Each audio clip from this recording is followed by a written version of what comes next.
Ablay, meron ka bang Facebook page na pwede mo i-share sa amin para lalong enhance ang skills and leadership namin sa pag-network? Okay, regarding leadership, meron akong page, RTD School of Leadership. I-like nyo lang yun. Ang daming post ko doon. Lahat ng magaganda sa network marketing na leadership, nandun na lahat. Baga, ibig sabihin, lahat ng pinost ko doon, hinimay-himay ko yon. Walang post doon na hindi ko, sabihin, na hindi pasado pagdating sa network marketing. So, pakiulit. So, lahat ng pinost doon, pag network marketing talaga. RTD School of Leadership. School of Leadership. Yung university mo yun, di ba? Yung isa naman, RTD RTD MLM University, para sa mga sa pag-network. Pero pagdating sa leadership, network leadership, dun, RTD School of Leadership. Okay. So, ikaw, Andy, mayroon ka bang Sa akin, karamihan ng mga nagtatanong sa akin, Andy, ano ba yung mga tips na pwede mo i-share sa amin? Wala akong personal na ganung page. Pero sa lahat ng mga friend ko o hindi ko pa friend sa FB, siguro pinakamaganda, and halos lahat man nagme-message sa akin, sinasagot ko, ina-advisean ko, pinakamaganda maging friends ko kayo. Tapos i-message ka? I-message nyo ako, PM nyo ako. Pagka hindi nyo ako na-add, ibig sabihin nun, puno na. Puno na. Pero pag ako ba't ganon? Pag ako nag-add, okay naman. So, mag-message ka lang sa akin. Ganun ba yun? Yes, i-add kita. Magano ba yun? Siguro sa setting ko. Alam mo naman ako, hindi nagkataon na iba, baka akala nyo sobrang galing ko sa computer. Actually, meron akong magaling sa computer. Meron ako advisor dyan. Mayroon ka rin may mentor din ako dyan. May coach din ako dyan. Kasi hindi lahat alam namin. Hindi lahat alam namin. Pero may alam ka, baka hindi ko alam. Pero may alam ako na baka hindi mo rin naman alam. So, ganun lahat tayo. May mga kanya-kanya tayong strength and weaknesses. So, kung gusto nyo makadinig sa akin o makahingi na advice, pwede nyo akong i-message sa FB. PM nyo lang ako. Correct. Okay. Friends tayo. Okay ba yun? So, ako naman, meron akong kaibigan na ginagawa niya itong may fan page siya na it's more on business lang talaga. So, si Don Juan Richman, friend ko siya. So, fans niya ako. So, lagi ko siya ini-share. Pwede nyo i-add siya. Pwede i-like nyo si Don Juan Richman. Sino nakakilala sa kanya? Yun, i-add nyo po siya. Maganda yung mga pinopost nyo doon. Makakatulong sa business. Everyday, mayroon siyang nilalabas. Everyday, magaganda. Talagang matutuwa ka. Kasi napaka-basic, napaka-Pinoy ang dating. So, Don Juan Richman. So, i-like nyo po siya. Okay? Friend ko yon.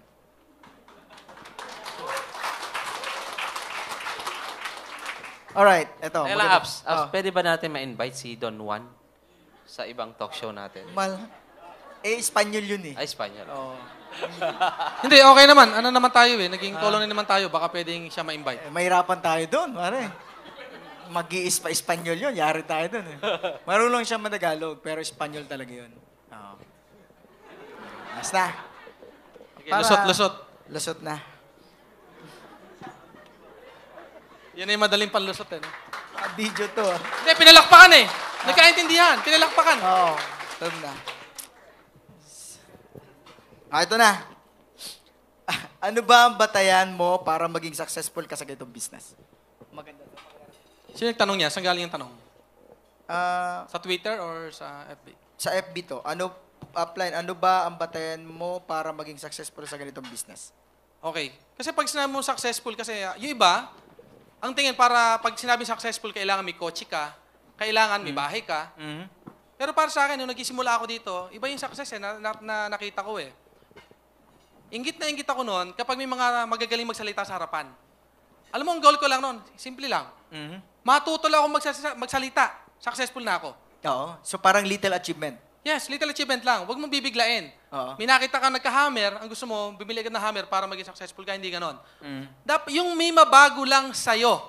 Kung dati hindi small goal, ganon. Small goal lang. Kung halimbawa, hindi ka marunong magsalita, natuto ka, para sa akin, success yun. Dati, wala ka na rin. Marunong magsalita sa harap. At sa harap, mahawak ng mic, kahit mahawak lang ng mic. Kasi nanginginig iba eh. Yes, kasi hindi nyo natatanong, nung nagsimula ako dito, baka akala sobrang galing ko. Hindi ako magaling. Nagsimula din ako sa nanginginig ang tuhod. Nagsimula ako dyan. May balitang ako, naiihi ka pa minsan. Muntik na. Muntik na talaga. Di ba? Ganun pag first time. Pag hawak pa lang ng mic, di ba, nanginginig ka na. Ito nga yung tatawagin ka pa lang, ayaw mo na, tama. Pero lahat ng bagay, again, para sa akin ang success, ito yung may nabago sa'yo, especially yung pananaw mo. Kung dati, hindi ka naniniwala, nayayaman ka, tapos one of these day, naniwala ka, pwede ka palang yumaman, naramdaman mo, para sa akin, success yun. Successful na yan. Ganun lang kasimple.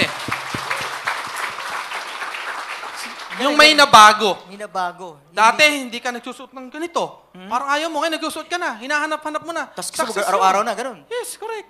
Success yun. Yung may nababago sa'yo, Tama. the way na magsalita ka. Kasi dati noon, di ba, may nangyayari ba sa inyo na, dati, napapansin sa inyo, dati parang wala lang. Nag-aim global ka, wala lang. Tapos dumating yung time, napapansin na sa inyo, parang nag-iba na yung kilos mo.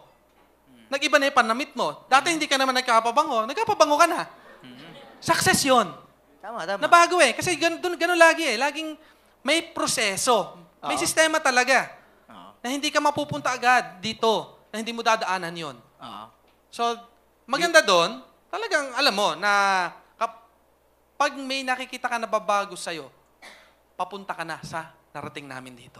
Yun. So parang sinabi mo na, parang ang ugali mo talaga noon pa, marunong kang mag-appreciate ng maliliit na achievement. Correct. So yun ang ugali mo talaga, attitude mo nun sa success. Yun na. Sa success. Yes. Galing, small attitude. Galing, small achievement. So ikaw, Idol, yung pananaw din, meron ka ba may dadagdag? Kasi actually, matatapos na tayo.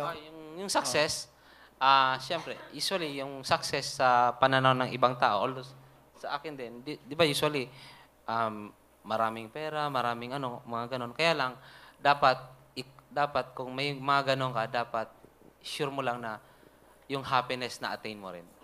Kasi Happiness. maraming ang pera, happiness wala naman. Kasi stress. Oo. Tama. Walang peace of mind. Kailangan, yung dalawang yun, dapat nandun present. Oh, kasi maraming may pera, pero stress kasi alam nilang, ginawa nila to na may naapakan sila ibang tao. Oo. Or pwedeng sa illegal na pamamaraan. So, pwedeng, yun yung source ng stress nila. Kasi may konsyensya tayo para pareho. So, sa'yo, ang success dapat may peace of mind. So, may katahimikan. Masarap matulog. Yan. Oh. Natawa ka? Parang ikaw. Oo. Eh, Sarap idol- tulog ko. i- Tumakbo ka idol ba mo. naman ng 21 kilometer? Tulog ka talaga. Pag hindi ka, di ba? Swimming ka pa kinabukasan, kaya matulog ka talaga. Tulog na. Actually, bukas tatakbo ako ng 10K. Kaya kailangan ko matulog mamaya. Tapusin natin to. Okay. Nakakatuwa, ano? Okay. Ano po ang nakita mong potensyal sa pagpasok ng online network marketing? Potential. 2 years from now, yung may mga hawak na kunyari, mga leaders mo, kapag ka ikaw ay nakadevelop ng online team, Oo. 2 years from now, at kung sino yung may pinakamalaking online team, Mhm. yun ang mag-emerge as the new top 20. Oo. From top 1 to top 20 na AIM Global. Yun ang mag-emerge. Ramdam namin. Ramdam na. Actually, nangyayari na eh. Unti-unti May mga hindi sumabay na sa online na pag-iwanan eh. Hmm. Kaya ibang mga leader ko, sabi ko, no choice kayo, kailangan sumabay. Kasi ito mga bata ito mga 6 months, 8 months pa lang nag-online, nag-100, nag-200,000 a month. Di ba kahapon nagkwentuhan tayo? Oo. Sabi mo nung way back 1990 or 1996? 1996. 1990, nung pagpasok ng network marketing offline, Offline. sa Philippines, kung ano yung gigil nun. Oo. Yung pagpasok ngayon ng online marketing, 2 years pa lang, di ba? Oo. Ganun. Yung ganun na ganun. Ibig sabihin, mainit na mainit. Ganun kataba yung market Oo. sa online marketing. Kasi sabi nga, pag offline ka, ganito yan eh, Andy, di mo. Pag offline ka, para magkaroon ka ng big OPP, tapos ang target mong attendees, sabihin natin, 1,000. Do you think, ilang linggo ang preparation mo? Pag offline, matagal yan. Mga ilang linggo? 1,000 ang goal natin It takes na a month. audience. It takes a month. So, month. Minimum 1 month. Ikaw, Bert, 1,000 na ginugol natin na attendees. Offline to. Medyo matagal sa akin. Ilan? 2 months. 2 months. Para lang magkaroon ng set ka ng big OPP. So, 1 month, 2 months. Ako doon ako sa gitna, 1.5. Para magawa mo yun. Pero alam mo ba sa online, para makapag-present ka ng 1,000, ilan lang kailangan na preparation? 1 day. Kasi based sa study namin, ang isang grupo nakakapag-present sa isang araw ng 1,000 katao through online because sa laki ng market ng online marketing, online business. Nakakatawa ang audience natin, pare. Parang hindi natuwa. Nga lahat. Ha? Ano kasi, naka-imagine mo naman, from 1 month or 2 months, 1 day lang. 1 So day talagang na hindi ka makakapalakpak So, doon. ganun kataba, ganun ka-potential, ganun kaganda ang business mo ngayon. Hindi ba nakita yun? Oo. Ayaw ko na? Ito, alisin ko mga tol, iparin ako. So, siguro na-excite sila. Gustong-gusto nilang umuwi. Gusto nilang umuwi? Hindi, parang mag-online na kayo. Hindi. Joke lang. Sa'yo, Andy, potential lang online marketing. Oo naman. Sabi ko nga, pag hindi ka sumabay ngayon, sa sistema ng online, may iwan ka talaga. Iwan ka talaga. May iwan ka. Kasi produkto kayo ng online ngayon. Ang grupo ko, Hawks International, siguro 70% nasa labas. Ilang percent ngayon ng yung pay-in mo ngayon? Sa offline, 70% online. online. 30% lang yung offline. Offline. Wow. Ganun kalaki yung ano. Mas marami ang pay-in sa labas actually. Through online. Through online talaga. So, sa group mo? Sa amin naman, 90% online na ngayon. Ay, grabe na. 10% na lang yung Yung offline. Baka next week nga, 95% na eh. Hindi, totoo yun. Kaya para sa akin, eto nga advantage nga nito eh, yung magagaling mag-computer eh. Advantage sila Advantage. Kasi iniisip pa lang namin, sila pwede na nilang gawin. Oo. Tama? So, kailangan na lang dyan, siguro, ipakita mo din sa uplines mo, apps okay ba to? Kasi minsan titingnan din eh, kung pwede nang i-go yung plano na yan. Kaya sa mga magaling, mag-online, para sa akin, so it's your time na talagang i-push yan. Yung alam mo na yan. Oo. Pero lumiit ba ang offline nyo? O masyado lang kasing lumaki ang online? Kasi sabi nyo, sa'yo is 30% na lang. Sa'yo, 10% na lang. Ano nangyari dito sa 30% mo? Ano nangyari sa 10%? Lumiit ba to? Or masyado lang ito kasi lumaki, kaya lumiit na lang siya dating. Pero yung population niya na active sa offline, same pa rin. So lumaki lang yung online, that's why lumiit yung percentage nito. Kasi kung sa ganong tanong mo, upline, i-base lang natin sa attendees namin sa BMS. Okay. Ibig sabihin, yung nag-a-attend ng BMS, mga actual na tao yun, wala sa abroad. Wala. Sabihin, lumaki pa rin yung offline Lumaki namin. pa rin offline. Lumaki pa yung offline namin, pero since pagpasok na online, volume talaga yung pagpasok. Kumbaga sa fishing boat, talagang net ang ginagamit. Oo. So yung online namin, offline, lumaki pa rin. Lumaki pa rin. So happens, masyado lang productive to ng todo. Ang laki ng market, kaya lumaki to. Kaya nagmukhang maliit ito. Nagmukhang maliit. Same din ang senaryo. Yeah. So hindi lumiit yung offline nila. Masyado lang na-overpower to. Masyado lang lumaki to. Mas kaya naging lumiit mabilis. to. Mas naging mabilis lang talaga yung online. Hmm.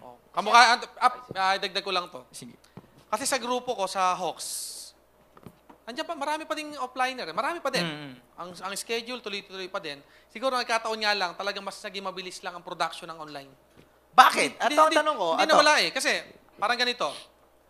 Ang Pilipinas, nandito tayo sa tropical tayo eh. Okay. Tayo tinatamaan lagi ng mga kalamidad eh. Tama? Kaya bumagyo kaya hindi, tuloy ang nag-online eh. Pero kapag bumagyo, dumadami nag-online. Correct. Tama. Hindi nawawala yung nag-online eh, yung pa rin eh. Pero kapag pumasok na yung bagyo na yan, mas dumadami. Wala kang choice eh. Correct. Yung mga co-offliner ka, wala kang choice kundi mag-online.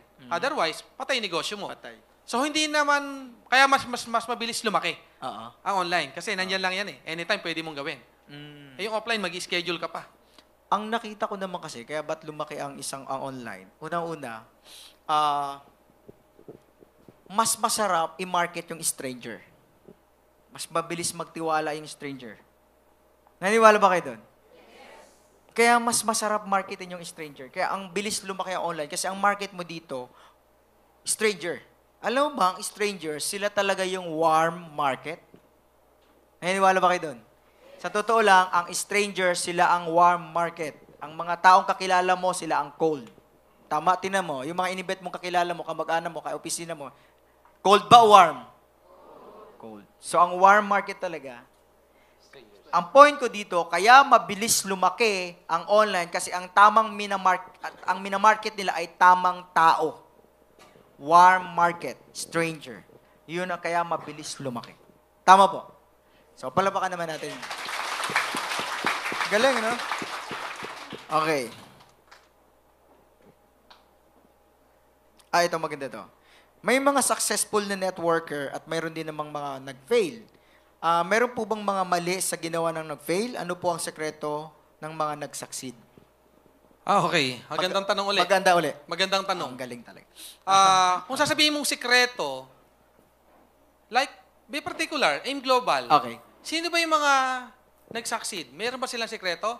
Ang sikreto nila, hindi ko masabi sikreto eh. Kasi lahat na nag-succeed, eto yung mga nagtuloy-tuloy.